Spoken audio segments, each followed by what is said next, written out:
Assalamualaikum dan salam sejahtera. Video kali ini saya akan membuat satu penambahan bagi soalan fokus karangan bagi pengajaran AM semester 1 2023 dan ulangan semester 1 2022 iaitu isu keselamatan. Soalan 1. Walaupun pelbagai usaha dilakukan untuk memperkasa pertahanan negara bagi memastikan kedaulatan negara terpelihara, namun terdapat pelbagai halangan untuk merealisasikan hasrat tersebut. Fokus isu di sini adalah nampak iaitu usaha dan juga halangan. Usaha untuk memperkasakan pertahanan negara ataupun langkah atau kata lainnya ialah strategi atau cara. Yang pertama, mengukuhkan pasukan keselamatan negara dan memperkukuhkan perpaduan dan integrasi nasional. Untuk fokus isu yang kedua iaitu halangan atau cabaran. Atau boleh juga dikenali sebagai masalah untuk merealisasikan hasrat tadi. Yang pertama atau masalah yang pertama, kebanjiran warga asing, pengaruh dan cabut tangan kuasa asing. Soalan yang kedua berkaitan dengan jenis ancaman yang boleh menggugat keselamatan dan kedaulatan Malaysia. Soalan ini sangat senang. Antara jenis halangan atau ancaman yang boleh menggugat keselamatan ialah kebanjiran parti, kegiatan lanun di perairan Malaysia, penyalahgunaan dadah dan juga ancaman cyber. Soalan ini adalah berkaitan dengan perkara yang perlu diatasi segera. Bermaksud langkah untuk mengatasi ancaman jenayah. Di mana langkah yang pertama memperkasakan penguatkuasaan undang-undang disebabkan ia merupakan jenayah. Kita akan tambah sedikit ayat untuk melengkapkan atau menepatkan lagi jawapan bagi idea yang pertama iaitu undang-undang mengenai jenayah. Mengadakan kempen kesedaran. Kempen kesedaran mengenai apa? Mengenai atau memerangi jenayah. Sebab jenayah ini perkara yang negatif.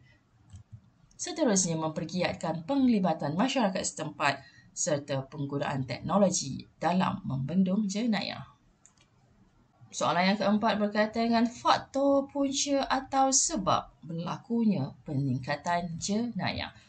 Faktor yang pertama, disebabkan dia faktor, maka jawapan dia akan jadi sangat pendek. Kita akan mulakan dengan istilah faktor persekitaran, faktor kejaduhan ekonomi, faktor media massa, faktor penghayatan agama.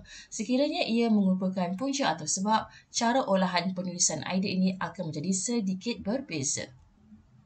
Soalan kelima, untuk fokus isu yang pertama hampir sama dengan fokus isu bagi soalan yang keempat tadi, di mana ditanya apakah faktor berlakunya penyeludupan barangan.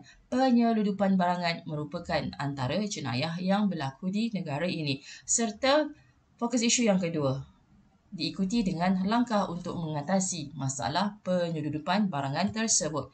Antara faktornya ialah untuk seluduk barang, kemiskinan dan kesempitan hidup. Perbezaan harga barangan antara negara yang bersempadan. Contohnya Malaysia harga dia murah, dekat Thailand harga dia mahal. Jadi orang Thailand akan seluduk barang dari Malaysia untuk dijual di Thailand disebabkan harga dia yang murah di Malaysia. Langkah untuk mengatasinya seperti biasa disebabkan ini ialah isu penyeludupan atau isu-isu yang negatif berkaitan dengan jenayah. Langkah pertama, jawapan pasti ialah memperkasakan penguatkuasaan undang-undang mengenai jenayah penyeludupan. Kalau jenayah rasuah, kita akan tambah mengenai jenayah rasuah. Kedua, menjalinkan kerjasama erat dengan negara jiran disebabkan ini ialah isu penyeludupan merupakan jenayah rentas sempadan, maka menjalinkan kerjasama erat dengan negara jiran adalah jawapan pasti yang kedua. Untuk soalan yang keenam, perhatikan betul-betul apa yang diminta. Kita lihat pada ayat yang pertama, pada masa kini, ramai warga asing berada di negara ini atas beberapa tujuan. Seolah-olah di sini ada fokus isu tujuan warga asing berada di luar negara atau di negara Malaysia. Tetapi, fokus isu ataupun kehendak soalan itu akan muncul selepas istilah kata tugas. Kata tugas di sini ialah bincangkan, huraikan, jelaskan. Lepas keluar daripada kata tugas ini, maka keluarlah soalan tersebut. Seolah-olah dalam soalan ini ada 3 fokus isu iaitu tujuan, faktor, kesan negatif. Tetapi pelajar jangan keliru. Kehendak soalan akan muncul selepas kata tugas. Bermaksud ayat yang pertama ini adalah gangguan semata-banda. Jadi, fokus isunya ialah faktor kebanjiran warga asing dan fokus isu yang kedua, kesan negatif yang terpaksa ditanggung oleh negara. Faktor kebanjiran warga asing yang pertama, peluang pekerjaan. Yang kedua, faktor tolakan dari negara asal. Untuk kesan negatif yang terpaksa ditanggung oleh negara, yang pertama, berlakunya peningkatan kejenayah dan penyebaran penyakit berbahaya. Untuk pengetahuan pelajar, kebanyakan soalan dalam esei sepanjang saya membuat esei atau video-video yang berkaitan dengan karangan ini, soalan itu akan mati dibincangkan. Titik. Kalau soalan 6 ini, dia ada cerita lain selepas istilah bincangkan. Okey, kita akan tunjuk soalan 6 dan saya akan pergi kepada soalan yang seterusnya. Soalan 5. Bincangkan, ayat itu mati di situ. Tengok soalan 4 pula. Yang ni tak ada. Dia terus ayat yang pertama itu di cerita lain. Okay? So, soalan 4 pun senang. Untuk soalan 3, huraikan. Titik. So, ayat itu mati selepas istilah kata tugas. Soalan 2, jelaskan. Titik. Soalan 1, ulaskan. Titik. Jadi, ada sedikit perbezaan untuk soalan 1, 2, 3. Tengok soalan 4. Soalan 4, dia terus cerita, bincangkan faktor. So, nampak di situ. Soalan 5 pun, dia akan mati di situ. Tetapi untuk soalan 6, dia ada sedikit kepelikan. Okey, pastikan kita akan huraikan perkara itu atau kehendak soalan itu akan bermula selepas kata tugas. Secara ringkas, bagi tema isu keselamatan, dia ada beberapa perkara yang kebiasaannya akan keluar. Biasa dia akan keluar faktor terlibat dengan jenayah, punca sebab terlibat dengan jenayah. Saya akan tunjukkan sedikit perbezaan jawapan di antara faktor dengan sebab atau punca. Contoh faktor, faktor persekitaran. Kalau kita nak tukarkan kepada sebab atau punca, dia akan jadi panjang sedikit, iaitu pengaruh persekitaran yang negatif. Mesti masukkan istilah negatif sebab faktor persekitaran atau pengaruh dia ada negatif, ada positif. Jadi untuk memantapkan lagi penulisan idea itu, pelajar kena tulis yang negatif. Nampak dia sama tetapi penulisan dia agak berbeza di antara faktor dan juga sebab.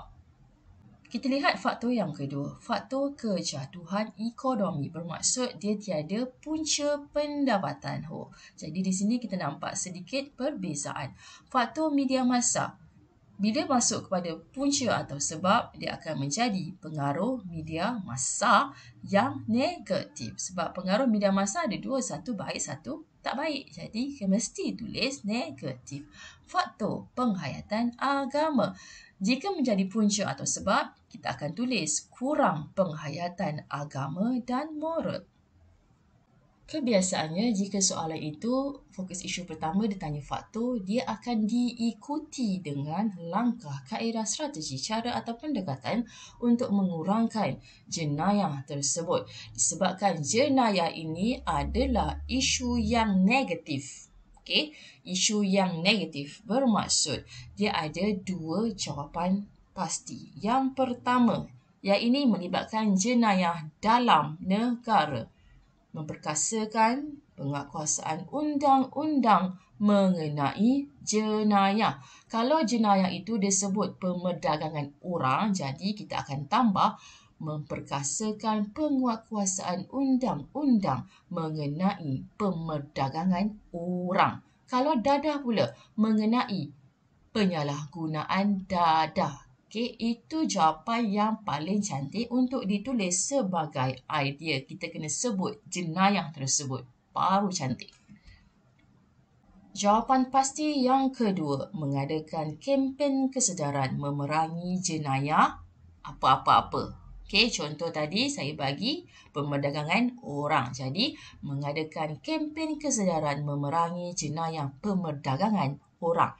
Memerangi jenayah penyeludupan barang. Okey, itu jawapan untuk memerangi atau mengurangkan jenayah. Dia ada dua jawapan pasti. Satu, kuat kuasa undang-undang. Satu lagi, mengadakan kempen kesedaran.